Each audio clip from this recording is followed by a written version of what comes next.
Olá, startupeiros! Está começando agora e hoje vamos conhecer a história da Weclap. É uma startup ligada ao mercado editorial, publicação de livros. Você já pensou em algum momento publicar um livro de sua autoria? É possível, é fácil e você vai conhecer tudo isso hoje aqui comigo. Vamos juntos!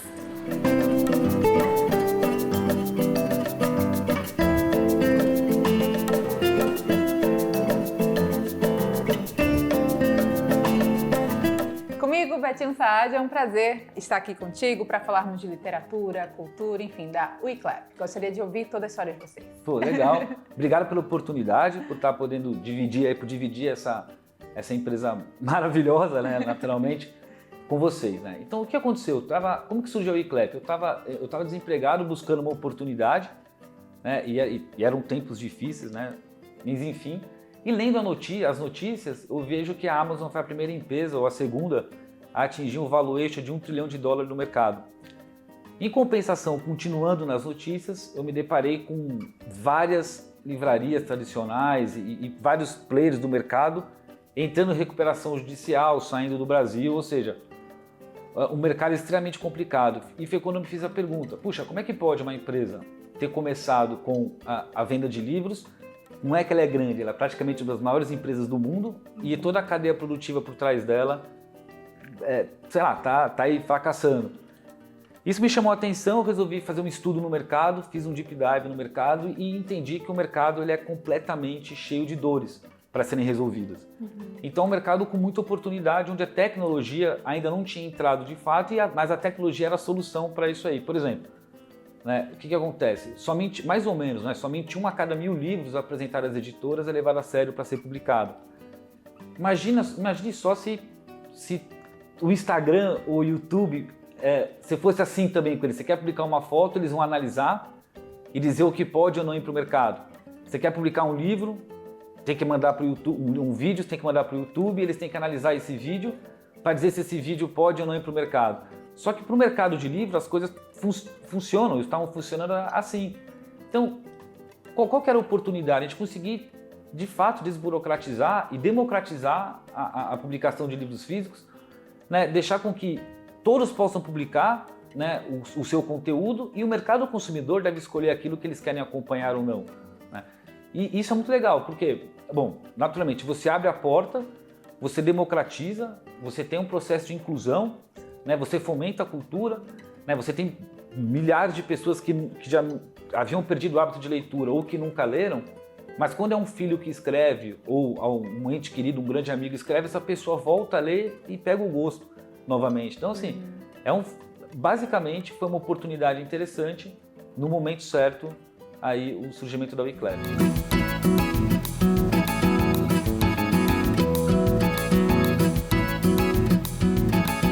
Eu achei muito interessante essa parte que você fala de democratização da leitura e inclusão também, porque a gente às vezes tem aquela meta, né? Qual a sua meta de vida? Um dia escrever um livro. E aí você possibilita isso de uma maneira muito inclusiva e muito bacana e inovadora, com tecnologia inserida, não é, Betinho? Exatamente, né? O que acontece? O mercado tradicional, a gente sabe a importância que o livro tem, né, no mundo inteiro, para a sociedade, para a humanidade, né? Só que se você parar para pensar, existe uma série de burocracias, tanto financeiras. Por exemplo, o mercado editorial tradicional, ele por si só já é exclusivo. Porque se você não consegue escrever da maneira correta, porque você não teve as mesmas condições socioeconômicas que outras pessoas tiveram, se você não tem um valor mínimo para investir ou qualquer coisa parecida, naturalmente você já está excluído do mercado. E o mais interessante é que assim, hoje a gente tem aproximadamente 10 mil escritores na plataforma em 3 anos. Eu tenho histórias maravilhosas de centenas de pessoas pelo Brasil inteiro que sim, realmente elas não têm a educação formal para poder escrever, mas ela tem uma história muito legal de vida para contar. Então ela acaba escrevendo da maneira como ela fala e faz sucesso, porque as pessoas ao redor daquela região se identificam com aquilo. Então você acaba transformando vidas com isso daí. Então, é um processo maravilhoso. Várias cidades no Brasil, inclusive, nunca tiveram nem livrarias e nem bibliotecas. E de repente lançam escritores, cidades pequenas que a gente nunca ouviu falar, que ainda a internet é dividida, compartilhada no centro da cidade. A pessoa lança um livro, o prefeito faz um evento. Olha, lançamos um escritor aqui. Então, assim, realmente É um trabalho maravilhoso. A gente também fala dessa questão mesmo educacional, que eu acho que é base e base transformadora da sociedade, né? E justamente utilizar dessa dor de mercado, que eu acho que vocês, né, identificaram muito bem, com uma causa nobre muito forte, que é realmente, né, o educacional, que é realmente você dar voz, vez e mãos para a escrita dessa pessoa, né? Não, assim, contribuindo com o que você acabou de falar, o que aconteceu? A gente montou a empresa em janeiro de 2020. A gente não imaginava que depois de 3 meses ia ter pandemia, lockdown, ia fechar tudo. Assim, a gente nem tinha ideia que isso ia acontecer. E infelizmente aconteceu, mas o ponto é, a gente tocou diversas pessoas aí pelo Brasil inteiro. O que aconteceu? A gente recebeu relatos de famílias que sobreviveram durante a pandemia em virtude dos direitos autorais recebidos dos livros. Eu coloquei comida hoje na mesa em virtude do direito autoral que a gente recebeu, obrigado por vocês existirem. Então assim, até arrepia. Isso, assim, muito legal. É verdade, isso não tem preço, a gente não imaginava. E o que aconteceu? Esse efeito transformador na vida das pessoas, não só pela realização do sonho, mas de fato, você consegue transformar sua vida, é uma renda, pode ser uma renda extra, pode ser muito dinheiro, enfim, as pessoas passaram a se identificar com a nossa marca e hoje a gente brinca, a gente não tem cliente, a gente tem fãs. Então a iClep, ela tem um efeito comunidade impressionante. E até só para me estender um pouquinho nessa resposta, partindo deste princípio, né, a gente falou, por que a gente pensou? Puxa vida, a gente tem lá praticamente uma cidade pequena, né, 10 mil escritores dentro da nossa base, no mundo fictício, estamos falando de livro físico. Como conseguir trazer essa base para o mundo real? Né? Já que a gente tem um efeito comunidade forte. E aí a gente criou essa pulseira da iClep, que é chamada Pulseira da Sorte iClep. Ah, já quero uma. Não, mas é a pulseira da sorte mesmo. É verdade. Por quê? E o que acontece? Os escritores, quando eles usam, eles conseguem reconhecer na rua quem faz parte da comunidade de iClep ou não. E você consegue trocar experiência e criar laços pro resto da vida. Então, assim, os feedback que a gente tem também de escritores se reconhecendo e transformando numa comunidade cada vez mais forte é incrível. Olha, que legal. Gostei também, né? Daqui a pouco eu já vou me inscrever nessa plataforma aí. Essa questão de custos editoriais, o físico, né? Aí tem toda a questão sustentabilidade, preocupação. Claro que nada substitui um livro físico, mas o virtual, o tecnológico também é super bem-vindo numa era que a tecnologia está dominando como nada, né? Com certeza. O que acontece, né? Tem vários assuntos aí, mas eu vou tentar ser sucinto. Vamos lá. Primeiro, a gente não trabalha... Como todos os livros são produzidos sob demanda, e isso inclusive pensando no meio ambiente, a gente não tem estoque de nada. Então, toda a operação ela é extremamente otimizada, não só financeiramente, mas obviamente contribuindo com o meio ambiente. A gente não tem estoque de papel, enfim, a gente não tem nada. Número 2, falando um pouco do livro digital, né, é muito legal isso porque existe uma... Acho que é mais mito, né? As pessoas, o mundo tem a falsa sensação de que os livros digitais crescem no mundo inteiro. E na verdade o que acontece é que eles não crescem, eles representam uma parte muito pequenininha em torno de 5% do mercado mundial e 6% no Brasil. Eles tiveram uma chance boa de crescimento durante a pandemia, onde todo mundo apostou em livros digitais, mas cresceu 1% só. E aí por que isso, né? As pessoas não conseguem publicar o livro físico, então a saída é o digital. Então você tem uma oferta gigantesca de novos conteúdos digitais, o que você não tem é demanda. Então a gente tem a falsa sensação de fato que é um mercado que cresce, mas ele não cresce. Número 2, as pessoas que não o mercado de livro digital, ele não tirou o mercado do livro físico, ele colabora, ele complementa. Né? E aí algumas pesquisas americanas fizeram um estudo, né, para entender por que estava...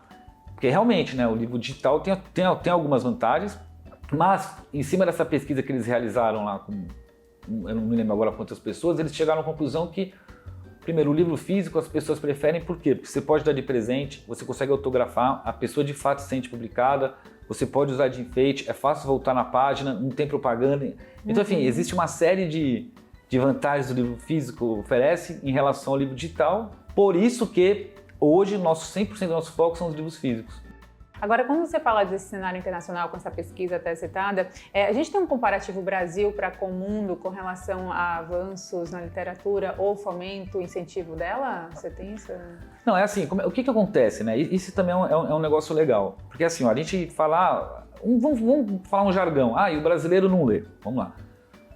Sim e não. Por quê? Porque no mercado de mais de 200 milhões de pessoas, você tem um mercado grande no Brasil para qualquer coisa, inclusive para livro. Só que proporcionalmente, a quantidade de livros lidos por brasileiro, perto de países desenvolvidos, de fato ela é menor. O que eu consigo enxergar também como uma oportunidade. Se você busca um crescimento, é muito mais fácil você pegar algo do 0 e colocar no 5 do que algo do 9 para colocar no 10. Então eu enxergo ainda como uma grande oportunidade o mercado brasileiro. O que está faltando no mercado brasileiro na minha opinião, é desburocratização, diminuir o taxamento, tudo voltado à cultura, poderia ser mais suave. Os governos, enfim, eles poderiam dar alguns incentivos, porque a gente sabe que, assim, todo mundo sabe que acho que o principal pilar em qualquer país, se você quer ter um país melhor, uma sociedade melhor, é a educação. Então, os governos deveriam focar, e a educação ela não necessariamente é só o colégio, né, que é importante, é tudo, são museus, né, cultura, teatro, cinema, livro, enfim, e no Brasil é uma área que está meio atrasada perto dos outros países. Vamos torcer para que, né, movimentos como o seu, por exemplo, venham agregar cada vez mais e mudar essa realidade.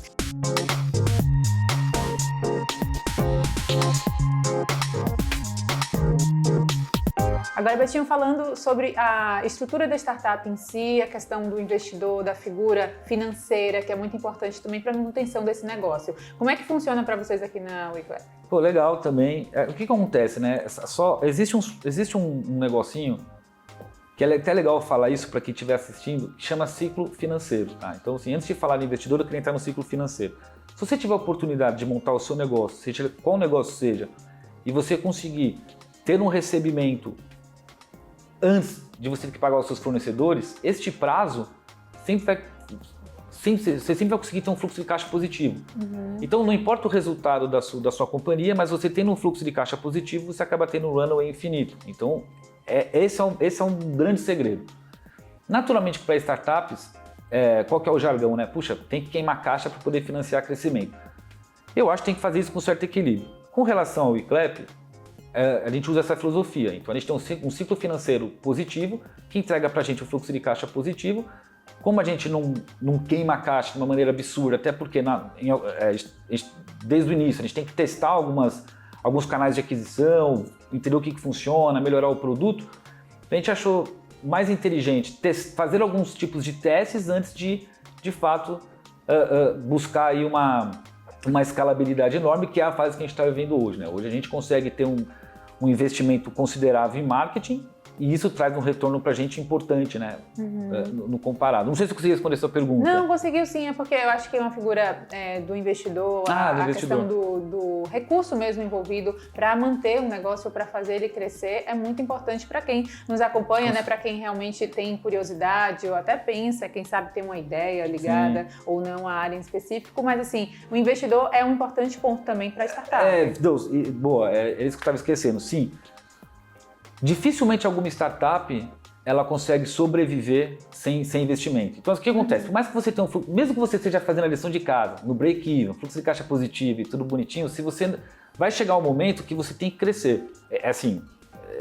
Você vai ter que buscar um dinheiro fora que você não consegue gerar.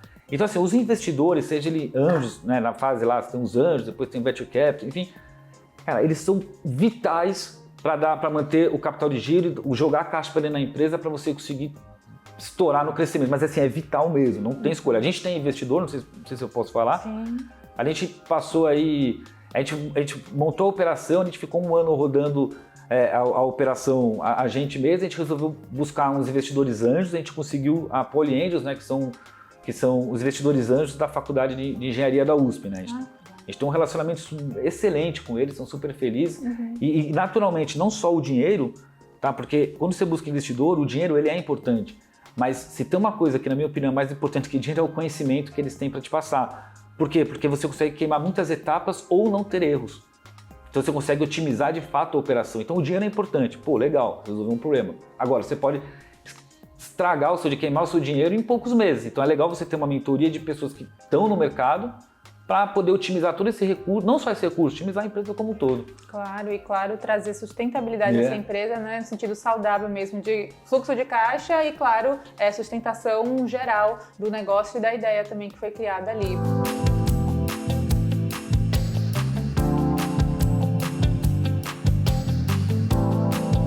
aí, tá gostando do papo até aqui? É muito interessante saber como é que funciona todo esse mercado editorial e quem sabe ter até uma inspiração. Agora um rápido intervalo. Na volta, muito mais no Startupeiros de hoje.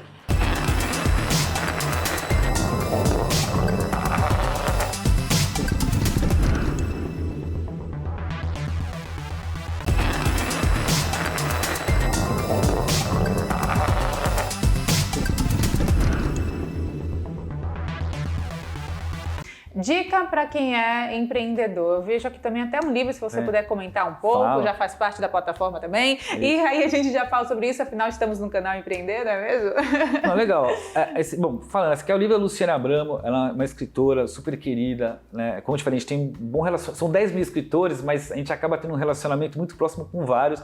É best-seller na plataforma eClep e ela é empreendedora, ela é mentora, ela é palestrante, ela escreveu, já está no segundo livro, inclusive, esse é o primeiro, onde ela dá algumas dicas aí do processo de empreender, o mindset. Então é um livro que a gente recomenda bastante. Agora, assim, eu acho que, acho que a principal dica que eu poderia dar para o empreendedor assim, na verdade são algumas. Primeiro, 100% de energia você tem que botar no teu negócio. Número 2, estude bem o tamanho do seu mercado. Porque um mercado de 100 bilhões, ele aceita você cometer diversos erros que você vai ter sucesso. Agora, no mercado de 1 bilhão, você não pode cometer erro. Então, 100% de dedicação, o seu tamanho de mercado e se seu produto, se ele é de fato uma solução para uma dor de mercado ou se ele é uma vitamina. Se o mercado tem uma dor e você consegue trazer uma solução interessante, o mercado ele não vai conseguir viver sem seu produto. Agora, se é apenas um complemento, não é uma dor, é uma vitamina, o mercado ele consegue viver sem essa vitamina. O ser humano consegue viver sem a vitamina, mas não consegue viver sem ar. Então, acho que esses 3 pontos, acho que é o start, o início. Tomar muito cuidado com isso daí. Boa.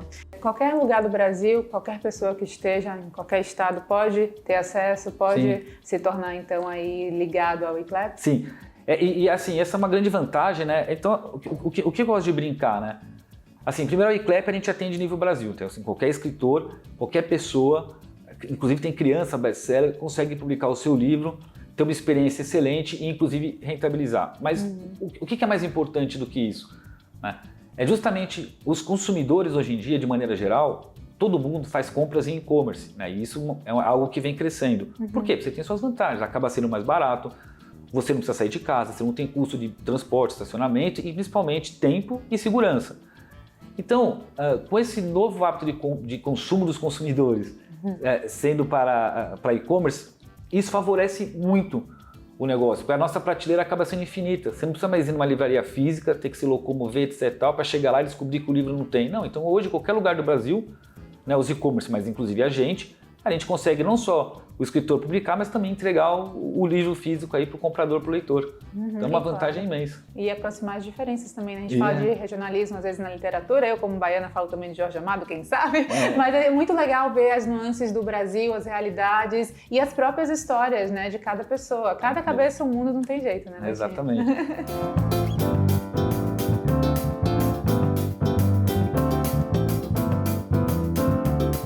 Você falou da questão das crianças, também algo muito importante. Eu acho que é uma abertura para desde pequeno você já introduzir e até ajudar você a criar uma mentalidade ou uma postura mesmo, né, como cidadão. Não, com certeza. Eu acho assim, eu acredito muito que, claro, na criança, são os pais devem incentivar de alguma maneira a cultura de maneira geral, a leitura de livros e por aí vai. E o que a gente vê na plataforma? A gente vê muitos pais preocupados com essa situação e o que é legal, porque eles estão incentivando as crianças a publicarem livros, desde livros que a criança faz um desenho e é um livro de colorir para outra criança, com até histórias de ninar, ou alguma imaginação da criança, que a coisa acontece. Então a gente tem lá uma escritora mirim lá, a Mariana, ela é best-seller, vende pra caramba, um super sucesso, já está pensando no segundo livro. Né? Então, não, assim, é demais.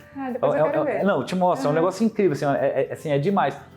E assim, mais um ponto falando assim de não só de criança, mas talvez de adolescente aí, a gente sabe que no Brasil existe um grande problema ainda com relação ao Enem, que o que pega todo mundo é a redação. Sim, né? É o vilão, assim, né? É um grande vilão e tal. Então, o que começou a acontecer também? Alguns colégios começaram a nos procurar porque eles querem criar concursos de redação no colégio e publicar as mais sei lá, as mais corretas, não sei, as mais assertivas, digamos assim. Exatamente, eles querem ter alunos com livros publicados pelo colégio. E eles acreditam que dessa maneira você consiga incentivar a pessoa a parar, a pensar mais, escrever, se dedicar, ler mais. Porque a gente sabe, né? Se você quiser escrever bem, você precisa ler bem, né? Então, claro, é uma coisa que leva a outra. Então, posso sentir cheiro de médio e longo prazo com projetos novos e expansão? Tem, com certeza. Inclusive, hoje, tem uma outra persona muito... Porque a gente era focado 100% no escritor. O que começou a acontecer? Hoje a gente já passou de uma centena de editoras utilizando a Wiclap. O CNPJ está utilizando a Wiclap. Por quê? Eles não precisam mais produzir, estocar e distribuir. Então, eles têm um ganho operacional incrível. Então, eles pegam o conteúdo que eles têm lá, os livros, focam no trabalho editorial, colocam na Wiclap e beleza, não precisa mais se preocupar com e-commerce, com entrega na Amazon, com ter estoque, com tiragem mínima, nada. Então, assim, esse CNPJ já está utilizando a nossa plataforma, a gente começou um desenvolvimento melhor para eles e sim, com certeza, a gente começou agora a conversar com colégios, a gente quer, de fato, abraçar essa ideia também.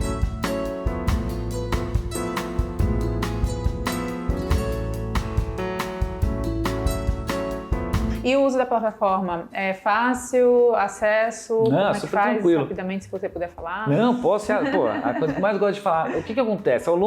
Isso é legal para empreendedor e startupeiro também. Ó. A gente sabe que a gente precisa atingir o tão falado PMF, né, o Product Market Fit. O que acontece? É você conseguir encontrar aí um produto que de fato dê fit com o teu mercado e você consiga ter um crescimento aí, não é essa palavra, mas quase que automático, né, digamos. Então o seu produto ele começa com um grande MVP, né? Ele começa lá, você começa com uma coisinha mais simples para você testar a sua ideia e ao longo do tempo você vai evoluindo esse produto de acordo com a necessidade que você vai aprendendo com o seu usuário ou com o seu cliente. Então, sobre a simplicidade da plataforma, né? O produto hoje tem 3 anos, a gente começou, era até engraçado, uma coisa super simples. Hoje, praticamente a ferramenta faz tudo para você, porque hoje a gente não é só uma plataforma de publicação, né? Então assim, você vai lá, você baixa o seu conteúdo e pronto. A gente evoluiu para uma plataforma de criação também, então hoje você consegue criar sua capa do zero dentro da plataforma sem entender de medida, sem entender de sangria, sem entender de imagem, nada. Então é uma plataforma extremamente fácil de usar, user-friendly pra caramba, tem todos os tutoriais, tem vídeo meu tutorial explicando passo a passo lá. Então assim, é só ter um pouquinho de calma, sem ansiedade, você vai conseguir aplicar o seu livro de maneira incrível. Bom, para finalizar suas considerações, queria te ouvir em termos gerais aí, o que você quiser falar, fica à vontade. Eu acho assim, acho que um assunto de extrema relevância, pelo menos para o nosso caso, sei lá, qual que é a maior dificuldade que vocês têm, né? Eu acho que é quebrar um paradigma, né? Então, o que acontece? Por que isso, né? Eu gosto de dar alguns exemplos aqui, né? A gente vê lá, tipo, a Blockbuster, uma das maiores empresas de aluguel de filme do mundo, quebrou. A Kodak, a empresa trabalhava com fotografia e quebrou, né? Então a pergunta é, puxa, a Blockbuster quebrou porque não se assiste mais filme? A Kodak quebrou porque não se tira foto? Muito pelo contrário. Hoje se tira foto mais do que nunca foi tirado e se assiste filme em streaming como nunca foi.